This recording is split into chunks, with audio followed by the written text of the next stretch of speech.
দেখো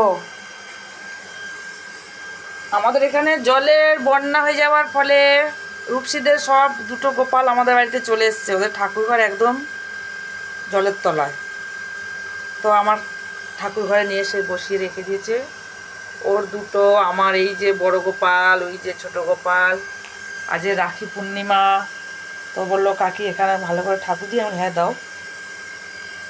দেখো নিজেদের ঠাকুর বাড়ি হলে ঠাকুর যেখানে চাইবে সেখানেই ঠিক সে থাকার ব্যবস্থা করে নেবে, জায়গা করে নেবে। হ্যাঁ, কেমন লাগলো আমাদের পুজো সবাই জানাবেন, কমেন্ট করবেন। রূপসী কিন্তু খুব ভালো ঠাকুর দেয়, খুব সুন্দর সাজায় গুছায়, খুব ভালো লাগে। ওর ঠাকুরঘরটাও খুব সুন্দর।